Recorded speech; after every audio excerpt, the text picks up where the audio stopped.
प्यारे बच्चों आदाब। DSCJ होम क्लासेस में आप बच्चों का स्वागत है। खैर मकदम इस्तकबाल। 12वीं जमात के जो बच्चे इस वक्त मेरे साथ जुड़े हैं, आपके लिए ये वीडियो लेके आए हैं। ये दूसरी कड़ी है उस गुफ्तगू की जो हम इससे पहले कर चुके हैं, जिसमें हमने दबिस्तान दिल्ली का जो तारीख़ी पस मंज़र है वो बयान किया था। 12वीं जमात के आप तमाम बच्चे इस बात से बखूबी वाकिफ़ हैं कि दबिस्तान दिल्ली हमारे निसाब में शामिल है, दबिस्तान लखनऊ भी, लेकिन हम दबिस्तान दिल्ली पे बात कर रहे हैं। और जब हमारा आखिरी इम्तहान होता है, फ़ाइनल एग्ज़ाम, एनुअल एग्ज़ाम, उसमें दबिस्तान दिल्ली और लखनऊ से मुतल्लिक 7.5 नंबर का एक सवाल पूछा जाता है आप बच्चों से। उस एतबार से इसकी अहमियत न सिर्फ़ हमारी मालूमात, इल्म और बाकी चीज़ों को समझने के लिए ज़रूरी है, बल्कि इम्तहानी नुक्ता निगाह से, आपके मार्क्स के पॉइंट ऑफ व्यू से भी ये क्वेश्चन काफ़ी ज़्यादा अहमियत का हामिल हो जाता है। दबिस्तान दिल्ली की तारीख़ी पस मंज़र में हमने देखा था कि किस तरह के पुरआशोब हालात थे, अफरा तफरी का दौर था, मुश्किलों से घिरा हुआ सारा दिल्ली था। मुख्तलिफ़ लोग दिल्ली को मुसलसल 1707 से लेकर 1857 तक लूट पाट मचाते रहे। वो चाहे नादिर शाह हो, चाहे अहमद शाह अब्दाली हो, चाहे मराठे हों, चाहे रोहेले हों, या उनकी आपसी चपकलिश। और बादशाह 1765 के बाद अंग्रेज़ों ने दिल्ली के इर्द गिर्द अपना माहौल काफ़ी तेज़ी के साथ बनाना शुरू किया, और आखिरी मुग़ल हुक्मरान बहादुर शाह सानी को माज़ूल करके अंग्रेज़ों ने दिल्ली का इख्तियार भी अपने आप में ले लिया था। तो उस वक्त जो बेचैनी, इज़्तिराब और परेशानी का माहौल दिल्ली में था, उसकी बात हम कर चुके हैं, ज़्यादा तफसील में नहीं जाएंगे। और हमने मुख्तसरन ये बात की थी कि उस दौर के जो अहम शोरा थे 6, उनका नाम हमने हालांकि दर्जनों की तादाद में शायरों ने उस दौर में अपने फ़न से उर्दू ज़बान के गैसू सवारे, इसको निखारा, इसको उरूज की तरफ पहुंचाया, लेकिन 6 लोगों का हमने खुसूसियत के साथ नाम लिया था। हमने कहा था जी कि इसमें ख्वाजा मीर दर्द थे, मिर्ज़ा मोहम्मद रफ़ी सौदा थे, मीर तकी मीर थे। फिर बाद अज़ां जो आखिरी मरहला आया, उसमें ज़ौक़, गालिब और मोमन जैसी शख्सियात ने दबिस्तान दिल्ली में अपने हुनर से इस दबिस्तान को आगे बढ़ाया है। तो आज हम बात करेंगे कि इस दबिस्तान के इन तारीख़ी पस मंज़र में इन शायरों ने दिल्ली दबिस्तान में ऐसा क्या किया कि इसकी खसूसियात, इसका डिक्शन, इसका उसलूब जो बाकी जगह उर्दू शायरी हुई है उससे कैसे अलग है, मुख्तलिफ कैसे है। तो जो कुछ खसूसियात इस कलाम का तज्ज़िया करने के बाद सामने आती हैं, मुख्तलिफ मुहक्किकीन ने, नक्कादों ने जो वक्तन फ़वक्तन अपने मज़ामीन में, मकालों में या किताबों में लिखी हैं, उनको सरसरी में यहाँ आपके साथ बात करने की कोशिश करूँगा। सबसे पहली बात जो दबिस्तान दिल्ली की शायरी और शुरू वाली शायरी में है खसूसियत के साथ, वो ये है कि शुरू की जो शायरी हम दबिस्तान दिल्ली की देखते हैं, मीर तक या सौदा के दौर तक भी, उस पर फ़ारसी ज़ुबान का बड़ा गहरा असर है। या यूँ कह लीजिए कि दबिस्तान दिल्ली के इब्तदाई सालों की जो शायरी है वो फ़ारसी आमेज़ है, उसमें फ़ारसी की आमेज़िश है, उसमें फ़ारसी अल्फाज ज़्यादा हैं। उसकी वजह मुहक्किकीन ने जब जानने की कोशिश की तो पता चला कि दिल्ली वो इलाका था जहाँ में पहले जो इसके पहला एपिसोड हम इस दबिस्तान दिल्ली का एक दूसरे के साथ ज़ेर बहस ला चुके हैं, उसमें मैंने आपके साथ बात की थी कि उस वक्त क्या था कि बड़े बड़े जो शायर थे ना फ़ारसी के, चाहे साहिब तबरेज़ी हों, बेदिल हों, वो लोग काफ़ी अरसा दिल्ली में मुकीम रहे। उन्होंने यहाँ के लिखने वालों को मुतासिर किया, लिखने वालों ने उनके मौज़ूआत ही नहीं दिए बल्कि उनकी ज़ुबान का भी असर लिया। और उससे बढ़कर बात यह है कि कई सालों से मुसलसल दिल्ली की जो सरकारी ज़ुबान थी वो फ़ारसी थी, लिहाजा सरकारी नौकरियाँ पाने की ही गरज से सही लोग फ़ारसी सीख रहे थे। आज जैसे अंग्रेज़ी का दौर है ना, तो हम कोशिश करते हैं कि जिसको अच्छी अंग्रेज़ी बोलना या लिखना आती है तो उसको इम्कानात हैं कि इस ग्लोबल सिनेरियो में उसको अच्छी नौकरी मिलने के इम्कानात ज़्यादा रहते हैं। मल्टीनेशनल जो कंपनीज़ का दौर है, वहाँ अंग्रेज़ी एक मीडियम बनी हुई है। तो उस वक्त चूँकि फ़ारसी सरकारी ज़ुबान थी, पूरे बरसगीर में इसकी बड़ी अहमियत थी, अंग्रेज़ भी सीख रहे थे, लिहाजा जो मुकामी लोग थे हमारे हिंदुस्तानी या शायर थे, उन्होंने फ़ारसी सीखी हुई थी। तो ये वजह एक है कि फ़ारसी का असर आपको दबिस्तान दिल्ली के इब्तदाई सालों की शायरी में मिल जाएगा। उसके बाद अगर हम बात करें जो दूसरी खासियत दबिस्तान दहली के तकरीबन शायरों में आपको मिल जाएगी वो है जज्बात इश्क का इजहार। इश्क, किसी शायर ने कहा था कि तुम न मानो मगर हकीकत है, इश्क इंसान की ज़रूरत है।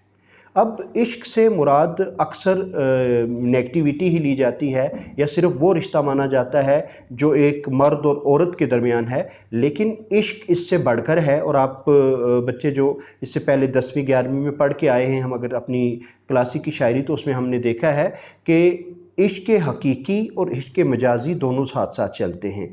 यानी कि इश्क उस पैदा करने वाली ज़ात से, उस खुदावंद कुद्दूस से, उस रब से, और इश्क अपने माँ बाप से, बहन भाइयों से, दोस्तों यारों से मोहब्बत का रूप, और फिर इश्क का वो रूप जो जिनसे मुखालिफ के साथ है। तो दिल्ली की शायरी की जब हम तज्ज़िया करते हैं तो हम ये देखते हैं कि दिल्ली की शायरी में इश्क के 2 नहीं बल्कि 3 रूप नज़र आते हैं। इश्क हकीकी भी है कि रब से लो लगाने की बात की जा रही है, उसकी मोहब्बत में नगमे गाए जा रहे हैं। फिर इंसान की इंसान से जो मोहब्बत है उसकी बात हो रही है। इश्क मजाजी, हकीकत और मिजाज दोनों हैं वहाँ उसमें। और उसके साथ साथ फिर क्या है तीसरी बात कि बहुत सारे शायरों के यहाँ में ऐसा भी मिल जाता है कि वहाँ जो हवस की बात है, इश्क का जो सबसे निचला और गिरा हुआ दर्जा है, उसकी शायरी भी यहाँ मौजूद है। लेकिन यहाँ मैं एक बात का तज़किरा करना ज़रूरी समझूंगा आप बच्चों के साथ कि मीर तकी मीर के वालिद जो थे मोहम्मद मुतक्की, बुनियादी तौर पर वो आगरा में मीर की पैदाइश हुई है, उसको उस वक्त अकबर आबाद कहा जाता था। तो मीर के वालिद ने मीर को मरते वक्त एक वसीयत की थी कि बेटा इश्क इख्तियार करो, इश्क के बगैर ज़िंदगी कुछ भी नहीं।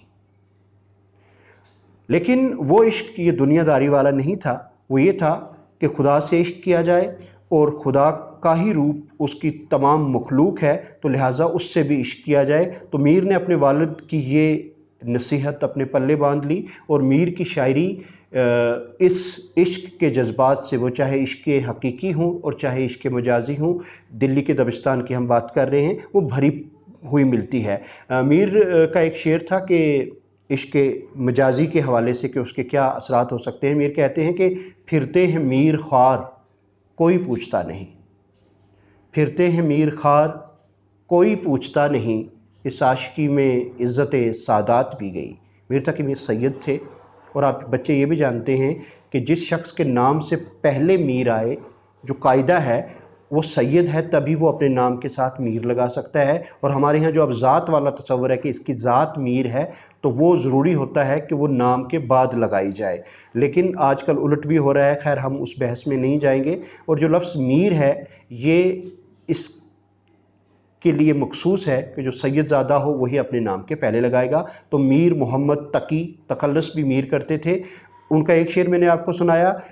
उनके लिए ये चीज़ मशहूर है कि वो ल्यूनेटिक थे, यानी कि जब 14वीं का चांद पूरा होता था ना, तो वो उनको पागलपन के दौरे पड़ते थे। वो घर से निकलकर भागने लगते थे, छत पे दौड़ते थे और चांद को देखकर चांद की तरफ लपकते थे। तहकीक से पता चला कि मीर तकी मीर को एक खूबसूरत दोशीज़ा से मोहब्बत हो गई। उसकी शादी मीर से ना हो सकी, कहीं और हो गई। लेकिन उसकी मोहब्बत का असर मीर की शख्सियत पे ऐसा रहा कि वो मीर का ही एक शेर है कि एक हुक सी दिल में उठती है, एक हुक सी दिल में उठती है, एक दर्द जिगर में होता है, हम रात को उठकर रोते हैं जब सारा आलम सोता है। तो गोया मुख्तसर बात इतनी कि जज्बात इश्क से भरी हुई है दबिस्तान दिल्ली की शायरी, और उसमें इश्क हकीकी भी है, इश्क मजाजी भी दोनों पाया जाता है। अब इससे थोड़ा आगे बढ़ते हैं। जो तीसरी खासियत दिल्ली दबिस्तान शायरी की है वो है कि हुज़्न व यास, यानी कि गम की और मायूसी की बातें उसमें बहुत ज़्यादा हैं। तो ये गम और मायूसी किन वजूहात की बिना पे है? जब हमने बात की थी ना कि दिल्ली में लूट पाट, कत्लेआम, बेरोज़गारी, गुर्बत जैसे माहौल उस वक्त में पैदा हो गए, तो ऐसे हाल में नाउमीदी और मायूसी फितरी तौर पर इंसान के अंदर रच बस जाती है।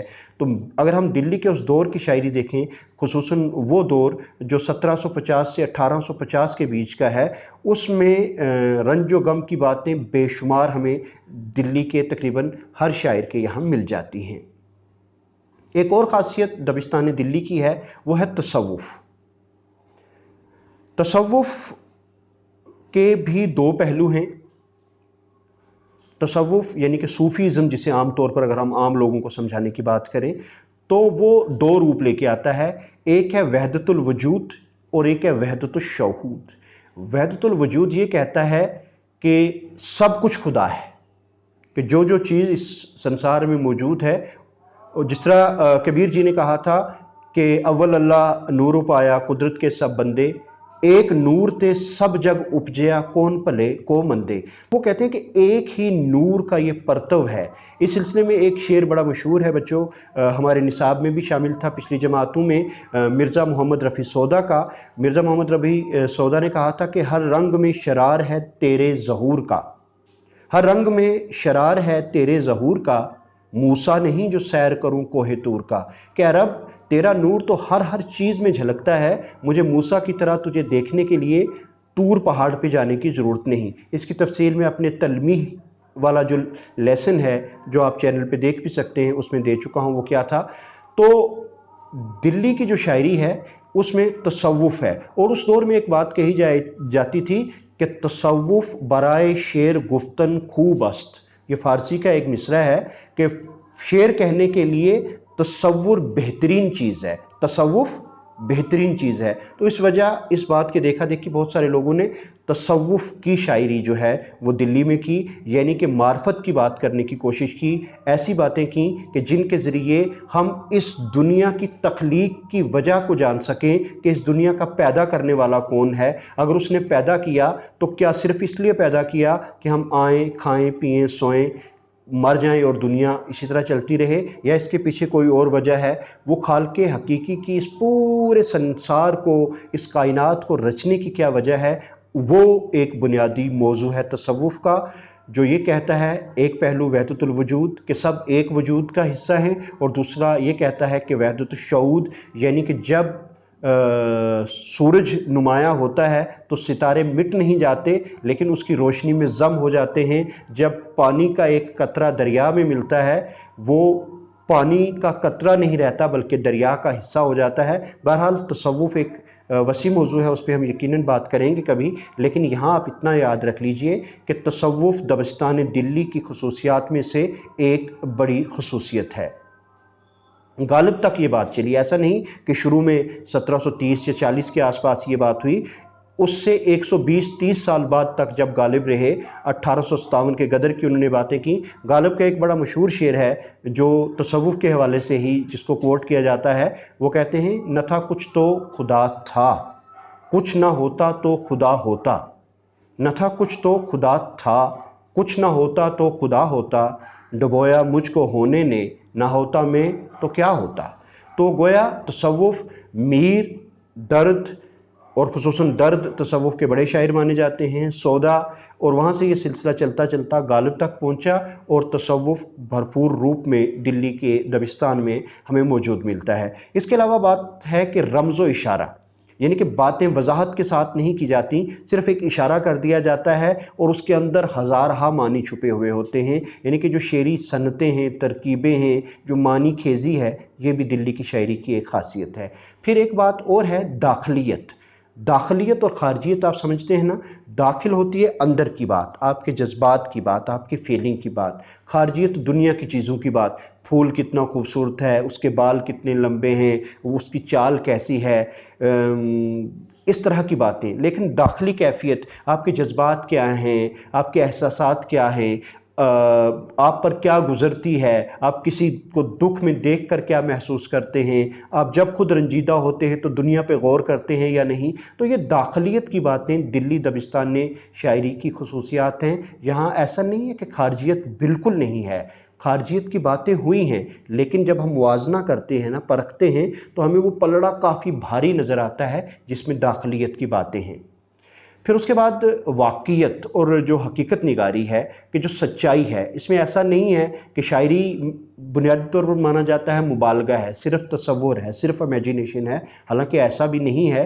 دلی کی جب آپ شاعری پڑھتے ہیں تو آپ کو پتہ چلتا ہے کہ دلی کی شاعری دل کی شاعری ہے، جی ہاں، جو آپ فیلنگز کی شاعری ہے، جذبات کی شاعری ہے۔ اور کچھ لوگوں نے یہ کہنا شروع کر دیا تھا، نقادوں نے لکھا ہے کہ غالب ایسے شاعر ہیں جنہوں نے دل والوں کی شاعری کو دماغ بخشا۔ تو گویا کہ یہ کہہ لیجئے کہ جو واقعیت اور حقیقت بیانی ہے مبالغہ کم پایا جاتا ہے اس میں۔ پھر اگلی جو خاصیت دبستان دلی کی شاعری کی ہے وہ ہے سادگی۔ سادگی کیا ہے کہ بہت مشکل بھاری بھرکم الفاظ نہیں ڈالے جاتے، بلکہ سادہ اور رواں ترکیبیں استعمال کی جاتی ہیں، تاکہ غالب نے کہا تھا نا کہ دیکھنا تقریر کی لذت کے جو اس نے کہا، میں نے یہ سمجھا کہ گویا یہ بھی میرے دل میں ہے۔ حالانکہ غالب کی شاعری کو بہت مشکل شاعری سمجھا جاتا ہے، لیکن غالب نے خود اپنی شاعری کا بڑا حصہ تلف کر دیا تھا صرف اس وجہ سے کہ کمیونیکیشن گیپ آ رہا تھا، لوگ سمجھ نہیں پا رہے تھے۔ تو سادگی اور سچائی دلی کی شاعری کی خصوصیات میں سے، دبستان دلی کی شاعری کی خصوصیات میں سے ایک خاصیت ہے۔ پھر ایک خاصیت ہے اختصار۔ اختصار کا مطلب ہوتا ہے مختصر بات کرنا، بڑھا چڑھا کر پھیلا کر بات نہیں کرنا، تھوڑے لفظوں میں بڑی بات کر دینا۔ تو اختصار بھی دلی کی شاعری کی خصوصیات میں سے ایک خاصیت ہے۔ اب ہم اپنی اس بات کو سمیٹتے ہیں۔ نور الحسن ہاشمی نے دبستان دلی پہ تحقیق کی ہے۔ وہ کہتے ہیں کہ غم روزگار کا ستایا ہوا اور غم عشق کا مارا ہوا شاعر ہے دلی کا شاعر۔ جی ہاں، غم عشق گر نہ ہوتا غم روزگار ہوتا، یہ غالب نے کہا تھا نا کہ دلی میں دو غم تھے، یا تو محبت کا غم یا غم تھا روزگار کا، کیونکہ وہاں ایسی صورتحال ان آخری 100-125 سالوں میں پیدا ہو گئی تھی کہ لوگ آسانی سے زندگی بسر نہیں کر پا رہے تھے۔